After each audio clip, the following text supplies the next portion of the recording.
खबर आ रही है उसका रुख करेंगे। लोकसभा चुनाव के दूसरे चरण का रण शुरू हो गया है और मरुधरा के रण में आज फिर से गरजेंगे पीएम मोदी। प्रधानमंत्री नरेंद्र मोदी राजस्थान में आज 2 जगहों पर चुनावी जनसभा को संबोधित करेंगे। सबसे पहले जालौर के भीनमाल में उनकी पहली जनसभा है और उनका दूसरा दौरा बांसवाड़ा का है। जालौर और सिरोही लोकसभा क्षेत्र के भीनमाल में जनसभा करेंगे पीएम मोदी। दोपहर 3 बजे बांसवाड़ा में जनसभा को संबोधित करेंगे मोदी। बांसवाड़ा में गुरु गोविंद कॉलेज ग्राउंड पर सभा स्थल बनाया गया है और दोपहर 3 बजे का समय बांसवाड़ा के लिए तय हुआ है। अरुण चतुर्वेदी ने बांसवाड़ा में जनसभा की तैयारियों का जायजा भी लिया है।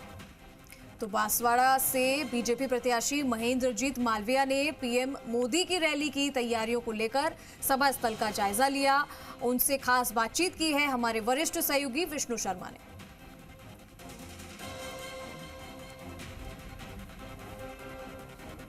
राजस्थान में लोकसभा चुनाव के पहले चरण के बाद अब दूसरे चरण के मतदान होने वाले हैं और बांसवाड़ा हॉट सीट बनी हुई है। मेरे साथ है महेंद्रजीत सिंह मालवीय, बात करते हैं उनसे। आप पहले कांग्रेस में थे, अब बीजेपी में चुनाव लड़ेंगे, कितना अंतर महसूस कर रहे हैं?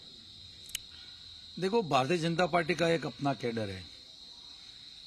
गांव-गांव में, धानी-धानी में भारतीय जनता पार्टी का संगठन और कई तरह के अन्य संगठन काम कर रहे हैं। देश में 2 बार प्रधानमंत्री बनकर नरेंद्र मोदी जी ने इस देश का तकदीर और तस्वीर को बदला है। पूरी दुनिया के सामने हिंदुस्तान का मान सम्मान बढ़ा है। महेंद्रजीत मालवीय एक दबंग नेता है, साथ में चुनौती दे रहा है एक नौजवान। क्या मानते हैं कि चुनौती है या नहीं? प्रजातंत्र में और चुनाव में हर काम को चुनौती मानना चाहिए, ठीक है। लेकिन देश की आजादी के इतने सालों के बाद तमाम पार्टियों के पास में अपना अपना एक संविधान है, एक नीति है, एक सिद्धांत है और आने वाले 5 सालों के लिए हमारा एक विजन होता है। वो पार्टी भारतीय जनता पार्टी के पास में है। बाप के पास में क्या है? महेंद्र मालवीय जीत के जाता है तो मोदी साहब के पास बैठता है। आज मोदी साहब यहाँ आ रहे हैं तो मेरे को जिताने के लिए आ रहे हैं, पार्टी को जिताने के लिए आ रहे हैं। उनका कौन आ रहा है? किससे पैसा लाएंगे? कहाँ से रेल लाएंगे? कहाँ से पावर प्लांट लाएंगे? काहे की चुनौती है, कोई खास नहीं है। ये अरविंद डामोर के बारे में कहा जाता है कि डमी कैंडिडेट है और ये पार्टी ने वापस लेने के लिए कहा, उसके बावजूद महेंद्रजीत मालवीय ने कहा कि बने रहो। क्या आरोप कितने सच्चे हैं?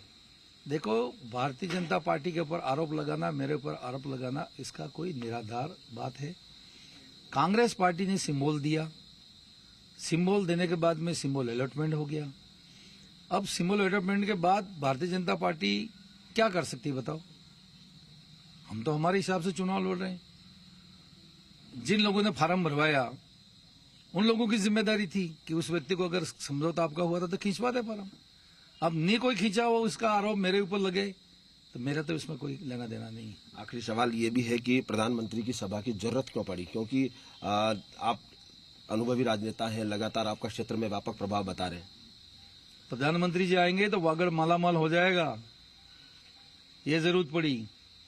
और मैं एमपी बनूंगा तो सीधे संबंध मेरे हो जाएंगे, मेरा भी तकदीर खुल जाएगा। इसलिए प्रधानमंत्री जी को यहाँ ला रहे हैं हम। बिल्कुल। ये थे महेंद्रजीत मालवीय, जिन्होंने कहा कि बाप का कोई यहाँ पर क्षेत्र में कोई प्रभाव नहीं है और वो चुनाव लड़ रहे हैं जनता के विकास के लिए। अब देखना यह है कि जनता विकास को चुनती है या फिर किसे। कैमरामैन विवेक के साथ बांसवाड़ा।